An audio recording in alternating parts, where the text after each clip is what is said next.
I'm Sonya Morton Firth and you're watching the Sonya Morton Firth Show. Today my guest is Jack Collins. Jack, nicknamed the Sparrow, is a professional MMA fighter and to this day has never been defeated. At the age of 27, Jack suffered a heart attack and literally came back fighting.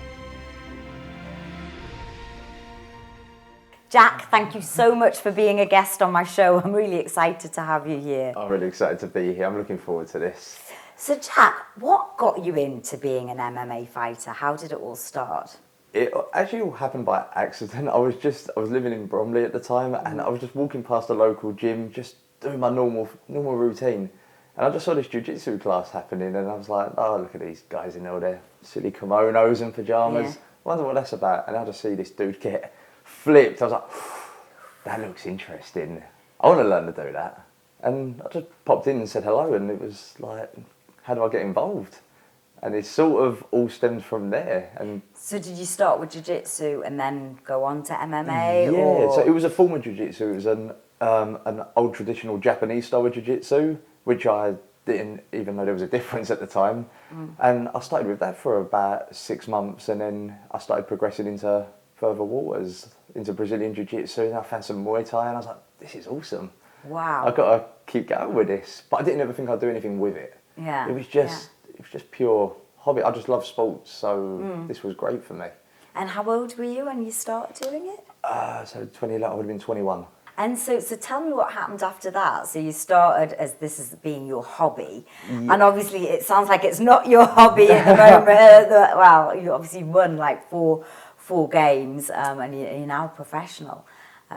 Where did it sort of flip from being a hobby to becoming something more serious? So as I was doing like the training for a couple of months, it was really good, and I got to meet a couple of nice coaches along the way. And we were just walking down the Bromley High Street, and this guy was handing out flyers, and it did just say, "Could you be the next big thing?" And I was like, "What does that mean? Is it boxing?" And it happened to be a white collar MMA show, and that was mid July, somewhere around 2011, and I was like, "Do you know what? I'm going to put my name down." So I pestered the promoter. I was like, please put me on this show, please put me on this show. And it just took off from there. Don't get wrong, that fight didn't go so well. Okay. It went the distance and I lost a decision fight. But it was just like a bug that was in me. And then I wanted to have another go. And so that was that your sort of first stab at it? That was my first ever amateur fight, Okay. and it was in a great venue. It was a big crowd. I was like, wow, like this is what I'm doing tonight. Like it was just the most surreal feeling ever. And did you just keep? Was there at any point that you wanted to give up, or were you? What, after the loss? There was, but then it was this feeling of like, it was your first go. Have another try, see what happens. Like, don't be disheartened, it's the first go. You've been training 6 months. Yeah. There's still a lot to learn. So I went and tried it for a second time. Yeah. That didn't go so well. Okay. Again. Okay, And I lost so- by ground and pound. So not a great feeling. You lost what? Five. It's called ground and pound. Yeah. They're on top and they're just wailing down on you. Me personally, I think it's controversial. Not a punch landed, but Yeah. I'm not here to be bitter. So they didn't actually hit you. It was They a were punch. skimming past and they were hitting the floor, and the ref stepped in. Apparently, I wasn't answering the call of the punches, so they stopped it. They stopped it. Yeah. Okay. So that's right. So now that's your second fight that you've lost. And this is 2011 now, and I was like, do you know what? Maybe this ain't for me. I think I was trying to be something I wasn't. I think I was trying to be aggressive and be like, oh, this whole cage fighter stereotype. I want to be that, and it weren't in me. So I stopped competing, and I found my new gym at Team Underground. Yeah. And when I joined them, I met my coaches and everything, and I've been training there ever since. And that's all I've ever done. Trained, got better, and helped coach others. So was there a gap between that losing that fight and you thinking, oh, I'm just going to give this up and then go and where you are now? Yeah, that was my thought process in the end. It was like, I'm just going to stick with you guys. I'm going to learn everything I can. I don't want to compete again. This ain't for me. And then as we've just gone further and further, I learned more. As new guys come in, I was able to help the coaches. And that's where it sort of got us to in the end. So you turned it around. Yeah, come the end of 2018, my coach turned to me and said, you know, like you lost that fight, I'm like, man, we're talking 9 years ago here. And he went, why not just have one more go? He went, you're a different person now, you've got a different mindset, you've got different everything. You know, he's like, you're bigger, stronger. He's like, just one go. He went, if it doesn't pay off, then, you know, we'll carry on doing what we'll do and we'll coach the team and do our thing. And I couldn't help myself. I was like, all right, let's do it. One more go. And it went good. And that was the fight that you won? That was the first fight in February. And yeah, we got the win. And ever since then? It's just been like a roller coaster now. And he was like, right, you got your win. And it come in 29 seconds. So I was like, what do we do now? He went, we book you again. And I was like, let's go. And now this fire's alive. It's burning. I don't want to coach now. I want to fight. And you've never lost a fight since that turning point? Since then, no. We've just gone on this freak roller coaster and kept winning. And we're doing it in pretty devastating fashion as well. So you said something that I just want to pick up. You said your mindset had changed. Yeah. And you said something had happened and you were chatting to Right, her. yeah. What? Tell me about that. So I can put that for you perfectly. It's when I first started, obviously, the whole cage fighter stereotype is this big aggressive person trying to be angry, bloodlust and everything like that. And I thought, let me try it and be that person. It's not in me. It's like, I guess it's a stereotype. I mean, I'm a woman, yeah. and you know, I haven't ever fought, and I've. And you see these people on the screen and you read about them and you think, oh my God, they must just be thugs. Yeah, balls, and tattoos. The stereotype. You just think, oh, what, you know. I mean, I even shaved my head for the purpose of that first fight, just to try and get into that role. And it doesn't work. And that's what made me understand, as I went through the years of not competing, it's not about that. But the mindset changed. When I went to this fight, I realised, do you know what? There's a lot of people here to watch me do this, but why should the weight of these people be on my shoulders? They're here to be entertained. And I found the moment I actually just relaxed and was like, let's just enjoy this, everything clicked. The moment I begin to enjoy what I do, it's not a task now, it's not hard work. Yeah. And I've found that for every fight. People even say, like, why do you smile when you're walking down to the cage? I'm like, because I'm in the best spot possible. All the training's paid off, I'm happy. I'm not angry. I'm just here to compete and display some skills. So what is your mind process? Like when you're doing that walk and then you get into that cage, how do you turn from, you know, the nice guy that you are sitting here? There must be a sort of a switch because you're about to, well, try, I guess, and punch and knock out the other guy. It's funny, even though like you know you're taking that walk, you're not blindfolded, you're being led down that runway, you can see the cage, you can see your opponent. When you get in the cage, I'm still that person, I'm still just me, I'm happy as I can be because I know what's about to go down. But it's until, I don't know if this is for everyone, but until you get punched, you're like, oh, I'm in a fight. Turn it on, and that's when it starts clicking. When the adrenaline. Now we start revving up because I know I know what's going to happen, but it's until that first hit, and I'm like, I've got to wake up, let's go, and then that's when it comes to life. Wow, I mean, I can feel the animation in you, but yeah, this feeling of like I can't feel any aggression or anything that. I can't be aggressive. Me personally, I don't feel it's in my nature, but. As I found, being aggressive doesn't work. And opponents that I've fought in the past, even in the gym and on the mats or any grappling competition, I've found that aggressive people are easier to deal with. They're so boisterous in their movements, it's easier to move them where you want and catch them off guard. But I find when it's just you're nice and peaceful, everything just flows and clicks together. You've got a clearer airways. I can see what I need to do where this guy can't. So that's really interesting. So you can see what you need to do. Do you think the aggression gets in the way of being able to see clearly? I think so. Like you get some guys, they'll stand there, they'll beat their chest and they'll tell you come on, and that's them trying to bait you into something. And a lot of guys I know will know that feeling when they've been told come in, and it's like, you come to me.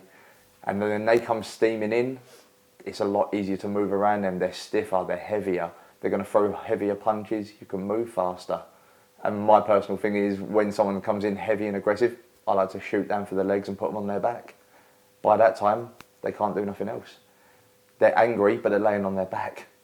What are you going to do? And you're not doing it from a point of aggression, you're doing it... No, that's the thing. People are like, you know, oh, you're a fighter, this, that, the other. And I'm not a fighter, I'm a competitor. Yeah. I love to compete. Fighting just happens to be the thing that I enjoy competing at.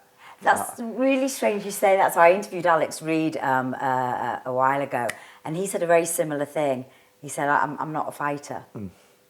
See, that's... And that, I obviously, is coming in from this and hearing that. It seems like it don't make sense. Yes. But in my head and clearly in someone else's, it's, you know, if some people love to fight, that's just how it is. They love to just punch and beat down on each other. I don't mind that aspect of it, but I just love the adrenaline pump of a competition. There's nothing greater than that feeling, just that buzz. And for me, fighting just happens to be what's attached to the competition. And I mean, this isn't the only time you've fought in life. We mentioned when we were chatting before that you actually suffered a heart attack at the age of like 27, which is incredibly young. That weren't a great Can you tell me about that? What happened? Yeah, so essentially what had happened is I'd come home from training that night, and when I got into my home, I was sitting out, I had dinner, just done the normal routine like I always would, and then gone up to lay in bed, and the chest just started getting a little bit tighter, my shoulders began to go numb, and then my left arm started to go numb. And in that moment when the left arm starts to go numb, that's when it triggers in my mind that this can't be good. Yeah. I mean, whether it was a heart attack or whatever it was called, because we never got a full diagnosis on it, all I know is my chest compressed and I couldn't breathe. So I gave my partner a nudge, and I was like, you need to call an ambulance. And I'm known for acting a silly sod, so no, I'm the boy who cried wolf. No one will ever believe a word I say. Yeah. I could sit there going, and it was like, nah, shut up, go to sleep. And I was like, no, I can't breathe. And in that moment, that's when we had to call the paramedics. So they've come round, and we're sitting there, they're assessing me and everything. And yeah, we had to take it from there. I mean, didn't that put you off? What, competition or sports in general? Yeah, or just, fighting or competing. In the moment, obviously, I was like, well, you've just come back from training. Your heart rate has gone from 0 to 200. Like, you've just gone bang, bang, bang. It's like, maybe this is a point where you might need to stop because this is not good for you. But when I spoke to the doctors and everything, and we went through loads of tests and whatnot, they were like, I don't think you should stop doing what you're doing. You need to carry on like a healthy, active lifestyle, because otherwise what you'll do is you'll just revert, you'll end up being indoors, you'll end up eating more junk food, and you need to remain an active lifestyle, even if it's minimal, cycling, whatever it is that you enjoy. But they were like, even still, don't quit what you do. You've got to keep going for it. And I was more than happy to stick with that. Was that, what were you doing at the time? Were you in a job or? Oh, yes. So when this heart problem occurred, I'd already been working in a job now for 12 years. It was litho printing, foil blocking, whether you would know what that is, but it's this old vintage machinery that I would help create advertisements on, whether it be business cards, letterheads, all stationery for companies. And granted, yeah, I was fairly good at the job, and I enjoyed it. I earned really good money, and was it your passion? God, no, it wasn't my passion. Sadly, I mean, I was really good at it, but it was like, there's got to be something else. But when the heart happened, that really was a big turning point for me. I was just thinking to myself, I'm in a job where I could be replaced tomorrow if I hypothetically was to say died. I'm not going to be remembered. I've not left a mark. I've not left an impact. I was just a person who worked, and now I'm gone. I'm replaced, and I wanted to do something different. So it was about 2 weeks after that had happened, I handed in my notice and said thank you for the time here, but it's time to move on, and that helped me lead down the path to becoming a personal trainer and help my fighting career start off again. Wow! So from that moment of not near death, but you sort of thought about your mortality. Absolutely, like it couldn't have flashed before my eyes any more than it did. Like, as I say, whether it was the most minimal thing in the world or it was the full-on heart attack, I can't say for certain what it was, But all I know is I reflected and was like, no one's going to remember you. And that's a shift that some people take in life, but maybe later on in life when they are at death's door. You know, I've heard and spoken to lots of people, and you hear about people living with regrets, and they're on their deathbed going, "If only I'd done that or followed my heart, followed my purpose," and that's amazing. So you basically turned it around. Yeah, I mean, the reason I did stay with the place where I did was it was a financial thing. I was comfortable, and I knew every month I'd be getting really good money, and I could do everything that I wanted to do. And it was scared to take the leap to go to the next step. What if I can't? What if I can't do it? What if I can't make enough money? What if I can't make it work? And that was always the thing. And I was like, you could have died. You don't know. Go do it. I can't have regrets. I'd rather at least have a go at it and fail at it and try and rebuild on it than sitting somewhere and being miserable. And it just weren't for me. And I think this was one of the best things that ever happened to me, in all honesty. And that sounds like a crazy thing to say, but that's amazing. So you're saying basically, the heart attack was the best thing that could have happened. It was the best thing that could have happened. I mean, it could have been a lot worse, but in my case, it was a lot better. Yeah, fantastic. So so now, is this your purpose? I'm happy where I am. Everything I do in life at this moment now, I smile as I do it. I think this is it. Training people in the gym day in, day out, working with clients on a one-to-one basis, knowing that you're helping them make something different in their life. That's what I want to be about, making an impact. It's not about the recognition, it's just knowing that they can walk away knowing that something's better in their life. You know, I've done something better in mine, now I want to help you do that with yours. And the fighting as well, it's what I love. Yeah, I can feel it. Yeah, definitely. And if someone wants to pay me to do it and put a beating on someone, pay me up. Let's do this. Absolutely. So tell me about how you got the nickname Sparrow, because you're Jack Sparrow, right? That's your nickname, the Sparrow. How did that all come about? So when I went to my first fight in February 2019, I was working for a promotion called UCMMA. And this is the same guy who I fought for back in 2011. So we've known each other for many years. Oh, you fought with him back in 2000? Okay. Yeah, he's the guy who gave me my first opportunity. Right. And when I finally told him I wanted to come back, he was like, yeah, come on the show, let's do this. And I started growing out a moustache. Don't know why. Me personally, I think it was because I was being lazy one day and just didn't shave. And when I stepped on the scales, it was the first time I'd seen him in years. And when I stepped on the scales, he's like, oh my God, he's done it. Look at him, Jack Sparrow. And I was like, oh, he went, that's your nickname. Love it, done. I was like, I'm going to run with that. And I secretly snuck away that day and started just doing little drawings and doodles and whatnot. I was like, Jack Sparrow. And yeah. Wow, so you've now got an image. And as I understand, some of your fans dress up as Jack Sparrow. Yeah, so it's quite a fun thing because I've got my own Jack Sparrow logo, the skull with the man bun and everything, and we've got that all on t-shirts. They get the t-shirts every time. Well, I can see him. You're sitting here, and obviously opposite me, and you do look like definitely. So they get the t-shirts, the hats. They even go as far as eye makeup. I couldn't ask for better people who come along and join me. Yeah, that's fantastic. It's fantastic. They come along and they help me do this. They just believe in the product, which is even better. And I always wanted a nickname as well. So. Yeah, well, it suits you. And actually, he's a sort of lovable rogue as well, isn't he? Well, the character in the film is that's like what people say to it. They're like, because he is quite weird and quirky. Yeah. And I like to describe myself as weird and wonderful. Don't get me wrong, it could be one or the other, but I like to think I'm both. Some people are like, that's a weirdo, stay away. Some people are like, that's a wonderful character. Yeah. Be in my company, please. So you've won 4 fights in succession. 4 fights in succession, yes. The first one was declared an amateur fight, and then the next 3 are professional MMA belts, and that's the main number that I've been trying to work on to get me up that ladder. So it's 1 as the amateur and 3-0 as a professional. Yeah, so you haven't lost a professional fight, basically. No. Undefeated. Yeah, undefeated. That's what we're going with. Yeah. And what mindset do you have to keep going on to keep going back? And I guess because you're winning. I mean, you're on a winning streak, and long may it continue. But is there something in you that says, I've got to win this, I've got to win this, I've got to win this, or how do you go through that? So this is actually quite a fun thing. It's fun for me, but it's dead serious at the same time. My main thing is like, I love a bit of junk food. And my main junk food is Domino's pizza. Domino's pizza! Domino's pizza. Oh God, you make me hungry. I haven't had a Domino pizza for years. Sorry, I can't have it for the next 8 weeks, please.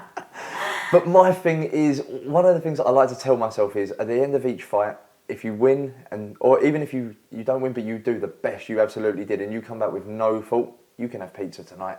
Oh wow! Something as simple as that. And after every fight, I have my pizza and my medal, and I take my photo out, and I'm like, could I have done better? I'm like, no, you done what you had to do tonight. You earned that pizza. You earned the pizza. So every time, and it's such a minimal thing, but it's just something that gets into my head. Yeah. If you win tonight, that's your reward. And it's such a simple reward. And if I didn't win or didn't do good enough, I will punish me, and you're not having it. You didn't earn that. You wouldn't eat the pizza. Yeah. I mean, obviously, there's other big things that I want to win and continue and, get title shots and whatnot. But just talking from a mini goal point of view, if you don't win, you don't eat tonight. Yeah, well, And that's wow. That's me. Yeah. Well, I'm sure you didn't expect that coming. No, but I didn't. Domino's got a lot to answer for. Keep you winning. I know. And have you ever thought about if you lose, and how will you get up from that? So, when it does come to these fights, I like to look at it from the realist point of stand of view. And I look at something, and I'm like, even in my last fight to win the belt, I looked at it and I was like, you can lose this fight, 100%. There is a good opportunity you can lose. But it's just the difference between taking that left turn or that right turn, because failure is the biggest opportunity in my path. It's easier to fail than it is to win. So, for me, it's like, you've got to walk that path. You've got to go for that win. And even in the last fight, when I told people I had a dream about it, and it kind of went the way I dreamt it, but I had a vision that I was going to be standing face to face, take a punch, get put on the floor, beaten up for so many minutes, and I was going to come out with a heel hook submission. That didn't quite happen. I ended up trying to take him down to the floor, got beaten up for 4 minutes, and then pulled off the submission. But I just had this image in my head, you're going to get beaten up in this fight, but you're going to come back and win it. And it even comes back to an interview I'd done before the fight. Someone asked me, how's this fight going to go? And I was like, first round, heel hook. It was just there. It was in my head. I dreamt about it. And so you've mentioned visualization and obviously now you're dreaming about things. Do you think that plays an important part of the end of it, of how you perform on the night? Absolutely. I think visualizing it, and I know everyone wants to go in there like, I'm going to do this, I'm going to knock you out, I'm going to do this, but there's got to be a real point of view when you realise, I know this person has better skills in this department, and I'm not afraid to say that. I know if someone's got better striking than me, so what I'm going to do? I'm going to change my game. I'm going to go to the place where I'm better. And visualising all of these things plays such a big role. I'm not going to lie and be like, don't wrong, I do believe in myself I'm the best. I mean, as I say, I don't think looking at something of like, that's unattainable and unachievable is a bad thing. To look at it and be like, that's going to be a tall order. But now it's, what do you do with that? Yeah. Do you progress and go for it, or go, no, that's unachievable, and walk off? I look at it and be like, that's a hard process, but let's go for it. Walk through that room like you're the baddest motherfucker there. Absolutely. So visualise, achieve it, love it. The visualisation's fantastic. What's next? Can you talk about your next fight? Yeah, we can talk about it. So we're looking to go Friday, March 20th, and we're going to be on Cage Warriors at London's Indigo O2. At the O2, yes. Cage, that's fantastic. How does that make you feel? Honestly, I've been watching Cage Warriors for so many years. I never thought I'd be on it. And that's a really big organisation, right? Cage Warriors. It's the biggest European, okay. It's the biggest European stage. It's up there. And I've watched this from pretty much from the early days, and I've watched some of the great fighters come through, and it's like, even just watching it the other day, the 94th fighter went through to the UFC, and it's like, why can't you be the 95th? Why can't you be the 96th? Can you see it? Have you visualised it yet? I haven't got to that stage yet. I'm currently just looking at my stage where I am now, but I'm sure that will come. I mean, don't get me wrong, I want to be there, but it's not come to me yet. I mean, the tingles are there, but wow.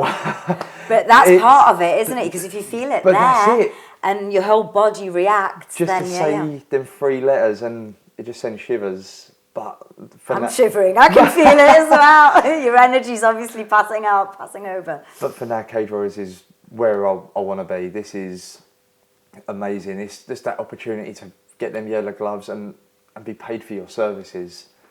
And I'm going to make sure they know the name Jack Sparrow. I'm going to make sure they know Jack this Sparrow, name. okay. Well, we'll put all that out. And yeah, I'm not even going to say I'm wishing you good luck because you'll do it. Just visualise it. It'll happen. I just can't wait. I mean, I haven't had the vision of the fight yet. I know the guy I'm fighting. I know what he can do. It's just, what am I going to do to counter this? And he's a good fighter. It's going to be a bloody big domino pizza that you've got to visualise at the end of that. I can't wait. It's so exciting. I know he's a dangerous dude, but this is the thing I said to you. Like, I can't. How do you put two things together? This is the scariest guy there is, but I'm going to smile and enjoy every part of this moment. They don't weigh up, but I'm just so excited. I can't wait. Fantastic. And Jack, what is, if you could sort of see yourself in the future, in 5-10 years' time, where do you see yourself, or what do you want to be doing? I would love to have the title of world champion. For me, it's not about the organisation or where it is. I would just want to keep it as big as possible, but as manageable as possible. And a world title from any organisation would be amazing. It's not got to be the top tier. You know, I've got at least another. I reckon I'll do this for another 10-15 years. You know, but I would like to be one of the top of the food chain. I want to have a target on my back where people go, that's the guy. That's Jack Sparrow. That's what I want. That's Jack Sparrow. Fantastic. And I always ask this is my last question that I ask all my interviewees. And that's, if you could write a message in a bottle to be found by future generations, what would that message be? Oh, wow, that's a great question. I have this big thing, right, where I believe in, nowadays, after the heart thing, I believe in living and not just existing. So I feel if I was to offer something for someone to read it, I'd love them to read, don't just exist in the world, live in it. Oh, wow. That is absolutely amazing. Jack, thank you so much for being a guest on my show. Thank you for having me. Thank you. Brilliant. Hope you enjoyed the show. Remember, there's a new interview out every Monday. So hit subscribe and like, and you'll get it straight into your inbox.